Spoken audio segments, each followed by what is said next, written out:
Vous savez, dans la vie, je crois qu'on n'est jamais content. Enfin, du moins, moi, je suis hyper content de voir un match entre l'équipe de France et le Maroc parce que c'est une affiche footballistique qui me hype de fou. Ce sont deux équipes que j'aime énormément. Je pense que ça va donner un match de football super intéressant. Donc, tout devrait être positif. Mais d'un autre côté, ça me fait un petit peu mal de me dire que cette rencontre elle arrive en quart de finale parce que pour moi ce sont deux équipes qui ont le potentiel d'aller plus loin et surtout j'ai beau supporter l'équipe de France, j'aime aussi beaucoup le Maroc, c'est l'équipe que je suivais le plus au cours de la dernière CAN, c'est une équipe que j'aurais aimé voir loin et je peux pas m'empêcher de me dire ok, je suis pressé de voir le match, mais je m'attriste quand même un petit peu de me dire qu'à la fin il n'en restera qu'un.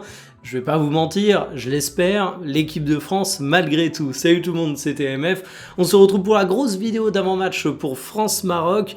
Une vidéo que je vous ai bien bossé parce que c'est un match que j'attends comme un fou, comme un soldat, comme une star de cinéma.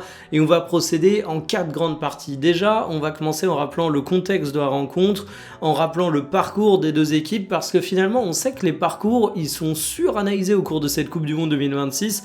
Il suffit de voir les commentaires qu'on a par exemple sur le parcours de l'Argentine que certains Français jugent ô combien simple. Et bien là, on va prendre un petit peu de recul, on va se dire qu'est-ce qu'a affronté la France jusqu'à présent, qu'est-ce qu'a affronté le Maroc, qu'est-ce qu'on a tiré comme enseignement de ça.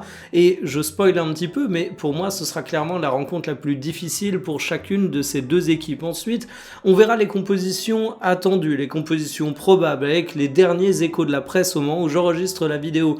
Il y a des blessures, il y a un petit peu d'indécision, et finalement, on peut pas avancer avec des certitudes, mais il y a une chose qui est sûre et certaine, une seule, c'est que suivant les absents qu'on va avoir, notamment du côté du Maroc, on pourra avoir potentiellement un match très très différent. Je vous présenterai ensuite ce qui constituera les clés de la rencontre à mon sens. J'ai des sujets au milieu de terrain, j'ai des duels que j'ai envie de présenter, j'ai des dynamiques de rencontre, parce que le Maroc face à l'équipe de France, on l'a déjà vu, il n'y a pas si longtemps que ça, dans une Coupe du Monde avec un match à élimination directe. Mais je trouve que les choses ont un petit peu bougé depuis, ça reste deux très belles équipes comme c'était à l'époque, mais je pense qu'il y a également une grandeur qu'a le Maroc qu'ils n'avaient pas encore à ce point à l'époque. Le Maroc est une sélection qui ne cesse de grandir. Et puis enfin, je terminerai par la classique partie pronostic. Elle sera sponsorisée par Winamax et j'en profite pour vous montrer leur opération spéciale que vous pouvez retrouver avec le lien en description. La cote pour la France qui se qualifie est multipliée par 10 pour les nouveaux joueurs. Donc c'est une cote à 12,50. C'est absolument énorme. C'est évidemment pour les majeurs, pour les nouveaux joueurs, c'est maximum 10 € et le bonus est donné en free bet, mais c'est une cote absolument exceptionnelle. Je vous dirai si ça rejoint mon pronostic. Installez-vous confortablement et bienvenue pour cette nouvelle vidéo Talk My Football.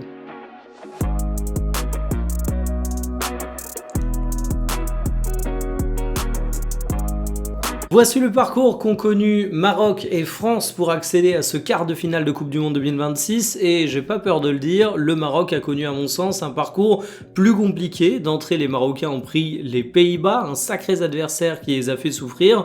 Ensuite, le Canada, plus abordable. D'ailleurs, le score est assez parlant. Du côté de la France, la Suède, c'était un adversaire largement prenable. Il n'y a pas eu de duel au cours de cette rencontre. Et le Paraguay, je suis un petit peu partagé. Vous avez vu le match comme moi et c'était un match que je pourrais qualifier de traquenard. Sur le papier, évidemment, l'équipe de France était infiniment supérieure au Paraguay, mais ça a été un match où le Paraguay a joué derrière, de manière extrêmement compacte, avec énormément d'agressivité, avec un arbitrage qui, sans vouloir remuer les polémiques, m'a quand même eu l'air, personnellement, pas spécialement en la faveur des Français, et je fais un gros euphémisme, donc ça a été une épreuve pour nos Bleus, mais sinon, le parcours français, il est plutôt chill. On aurait pu se taper l'Allemagne, qui aurait été une affiche plus prestigieuse sur le papier. Le Paraguay n'a pas volé sa qualification, mais je vais pas vous cacher que je suis content qu'on ait pris le Paraguay plutôt que l'Allemagne. Après, le parcours un petit peu difficile du Maroc, il n'est pas dû au hasard. Il y a eu une phase de groupe auparavant et le Maroc n'a pas terminé premier du groupe C. Ils étaient deuxième, un nul contre le Brésil et ils ont ensuite moins cartonné que les joueurs d'Ancelotti contre les deux sparring partners qui étaient l'Écosse et Haïti. Du côté de l'équipe de France, On était dans ce qu'on a qualifié rapidement de groupe de la mort. En réalité, il n'y a pas eu de mort. C'est ça qui est important à comprendre au cours de cette Coupe du Monde 2026. J'ai bien aimé le format 16e de finale, match à élimination directe, parce que ça a amené un petit peu de rebondissement, mais sur la phase de groupe, l'élargissement de la Coupe du Monde fait que dans un soi-disant groupe de la mort, t'as eu 3 qualifiés. Le Sénégal était 3e, mais ils sont passés. Et finalement, oui, le Sénégal était un bel adversaire pour la France, mais sinon... la France a affronté une Norvège qui avait déjà fait un petit peu tourner, l'Irak est évidemment pas un adversaire redoutable, donc du côté de la France comme du côté du Maroc, je pense qu'on peut le dire, c'est le match le plus relevé que chacune des équipes va avoir. Le Maroc, parce que bien évidemment la France fait partie, suivant vos petits pronostics personnels, des 3, des 2, voire est le favori de la compétition, et du côté de l'équipe de France, je veux pas manquer de respect au Sénégal, mais c'était une phase de groupe. Je veux pas manquer de respect à la Norvège, mais ça a fait tourner. Pour moi, le Maroc est une équipe exceptionnelle, est une équipe mature, sûre de son football. Et c'est vraiment une équipe qui arrive dans cette Coupe du Monde avec de grandes prétentions, donc l'enjeu est monumental. Les compositions attendues pour le choc entre l'équipe de France et le Maroc. Du côté de la France, ce sera la suivante. Tchouaméni toujours pas opérationnel, il devrait donc être remplacé par Koné. C'est un des points qui va être central dans mon analyse, vous allez le voir. Lucas Digne a aussi, semble-t-il, gagné sa bataille sur le côté gauche face à Théo Hernandez, doublement pertinent à mon sens. Premièrement, parce que je trouve qu'il est plus convaincant que Théo Hernandez. À mon sens, on n'a pas de latéral gauche qui plie les débats en France, mais j'ai quand même préféré Digne, et petit 2, face à une équipe aussi redoutable que le Maroc, je préfère un profil à Lucas Digne que je vois un peu plus capable de verrouiller son couloir. Sur le reste de la composition, le deuxième homme qui souffre un petit peu de concurrence en équipe de France en plus de Lucas Digne, c'est Bradley Barcola qui devrait rester à sa place, préféré à Désiré Doué, et Saliba sera présent même si on sait que son physique grince, du grand classique pour l'équipe de France. Du côté du Maroc, on a par contre plus d'indécision sur les compositions qu'on pourrait avoir, enfin la composition. Je vous montre la compo sur le papier, mais j'ai 2 nuances à apporter. Déjà, si celle-là est grosso modo celle qu'on a vue face au Canada, Shadi Riyad était titulaire les 4 matchs précédents, il pourrait donc regagner sa place. Il était sorti face aux Pays-Bas sur blessure, c'est pour ça qu'il était absent auparavant. Il y a une présence qui serait cruciale pour le Maroc, mais on n'est toujours pas sûr qu'il soit opérationnel physiquement. Je lis des choses qui poussent quand même au pessimisme. C'est une absence qui serait une douleur pour le Maroc, mais c'est une absence où il faut se préparer. Je vous remonte la composition. Il y a un homme que j'ai mis dans le 11, mais c'est pas gagné, c'est Sebari. On sait que dans un monde idéal, il est remis à 100%. Aujourd'hui, on évoque encore une douleur, rien n'est fixé. On sait que ce serait Raimi à sa place, potentiellement. Je veux pas lui manquer de respect, mais je pense que c'est Barry.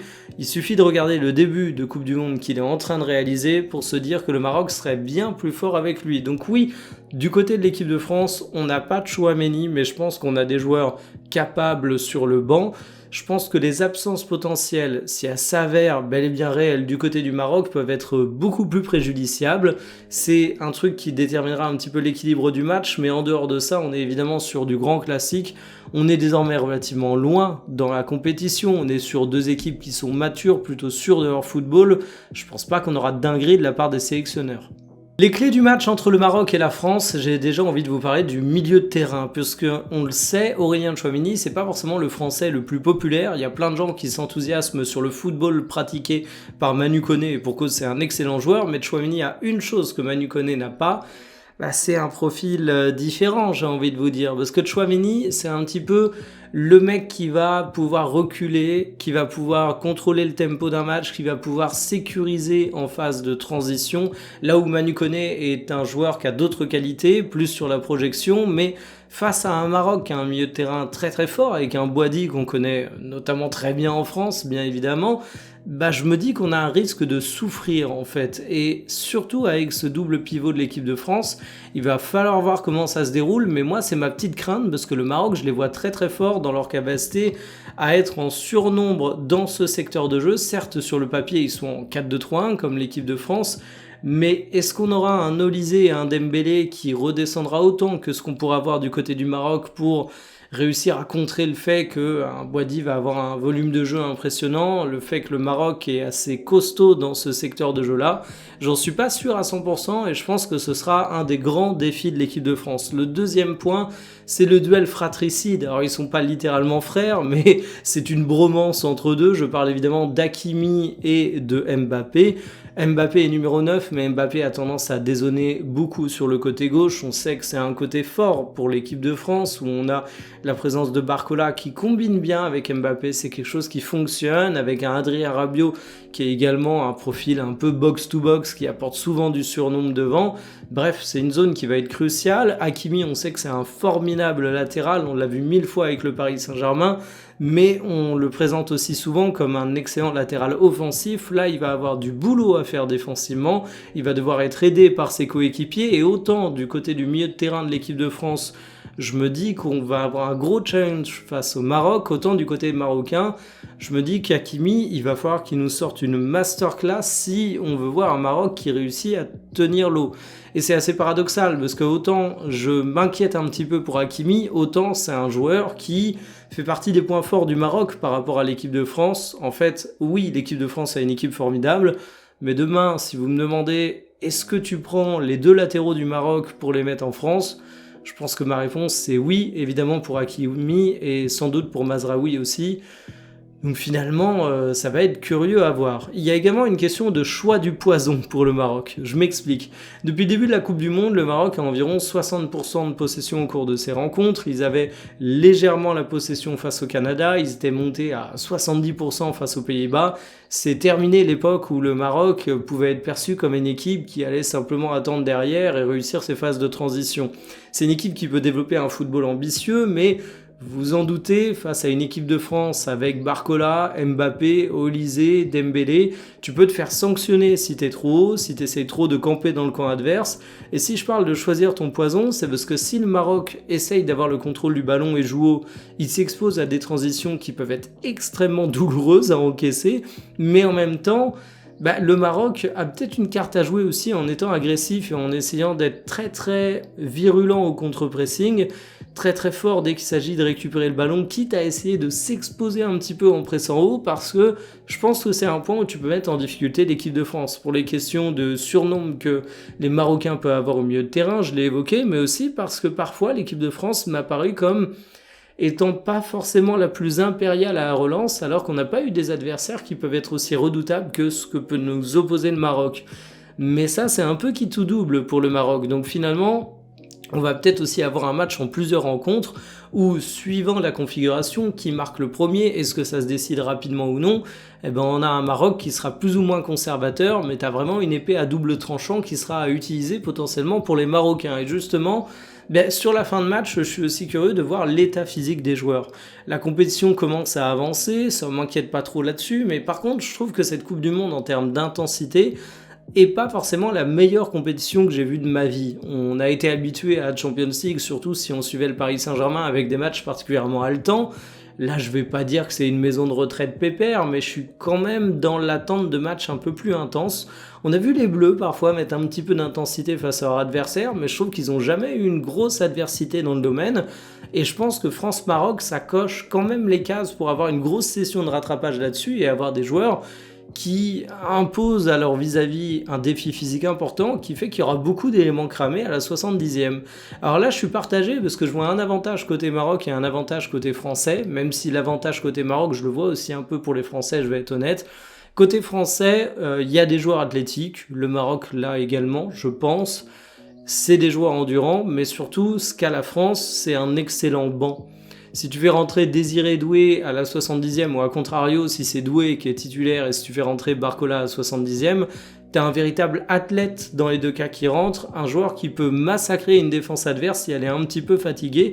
Et finalement, je trouve que la France a pas mal d'options comme ça. Si tu fais rentrer un Zahir Emery ou un N'Golo Kanté, tu sais que ce sont deux joueurs qui sont capables au milieu de terrain d'apporter un gigantesque volume et un regain de forme à la fin de la rencontre. Donc ça, je le mets en la faveur de la France, mais il y a un truc que m'a approuvé le Maroc, que je savais déjà dans leur qualité, mais je trouve que ça ressort dans cette Coupe du Monde, c'est que c'est une équipe résiliente. En fait, même si le Maroc est cramé à un moment dans la rencontre, Je vendrai pas la peau de l'ours avant de l'avoir tué, comme dit la formule, parce que finalement c'est une équipe qui ne lâche rien au cours des rencontres. Je trouve que le Maroc a réussi à bâtir un collectif très très fort. Là où c'est intéressant, c'est que le match de la France face au Paraguay a montré que les Français étaient aussi capables d'être au combat, dans la bataille, de rester concentrés dans leur match du début à la fin. Mais je pense que ça va jouer aussi sur la question athlétique, parce qu'il y a aussi... Est-ce que tu seras capable de faire la course de plus pour ton coéquipier? Est-ce que tu seras capable de ne pas lâcher mentalement, même quand tu verras qu'il te manquera un petit peu de jus? Je trouve que ce sont deux équipes qui, dans ce domaine, sont extrêmement fortes. Vous l'avez compris, je trouve quand même que ça penche légèrement à la faveur de la France. Je vais en parler dans mon pronostic, mais ce sont deux équipes qui ont des forces absolument majeures et ce sont deux équipes qui peuvent se retrouver avec un match qui va changer assez souvent de configuration. Moi, je m'attends vraiment à une rencontre où on n'aura pas les mêmes commentaires pour la première et pour la deuxième mi-temps. Terminons donc la vidéo avec mon petit pronostic pour ce France-Maroc. Je le rappelle, une partie sponsorisée par Winamax. Vous avez le lien en description pour cette sublime offre avec la cote de la France qui se qualifie, boostée à 12,50 au lieu de 1,25. Oui, c'est un x10. C'est pour les majeurs, c'est pour les nouveaux joueurs, c'est maximum 10 € et le bonus c'est en free bet. Reste que la France qui se qualifie à 12,50, c'est quand même absolument exceptionnel. Normalement, ce sont des cotes pour des trucs ultra improbables. Et à mes yeux, la qualification de la France n'est pas ultra improbable, j'en fais même mon favori pour la rencontre, vous l'avez compris au fil de la vidéo. Pour moi, la France a des qualités absolument énormes et j'ai vraiment l'impression qu'on a des joueurs qui marchent sur l'eau. Et c'est pour ça que je pense qu'un Michael Olise, qui en plus de ça est décisif au cours de la rencontre, c'est pas trop se mouiller parce que c'est un joueur qui est quasiment toujours dans les bons coups, qui peut délivrer des passes décisives, qui en plus n'a pas encore ouvert son compteur alors que franchement il est pas loin à chaque match. Donc je pense qu'il nous claquera au moins un but ou une passe décisive. Mais t'as la meilleure version de Kylian Mbappé, t'as un Dembélé qui arrive à pratiquer un football enfin digne de l'équipe de France, même s'il est évidemment pas à son prime. En face de ça, t'as de l'indécision sur quand même pas mal de postes pour le Maroc, et même si t'as des bonnes nouvelles et que les joueurs peuvent être finalement tous présents, ils seront pas non plus à 100% de leur capacité. Donc c'est un duel où je me dis que la France, ça part avec un petit avantage rien que pour ça. Alors en tout cas, j'espère qu'on aura un beau match de football. Moi, je tremblerai, je l'assume totalement, même si je nous considère français comme favoris jusqu'à la dernière seconde, parce que le Maroc est une équipe résiliente. On débriefera tout ça ensemble, kiffez bien le match, salut.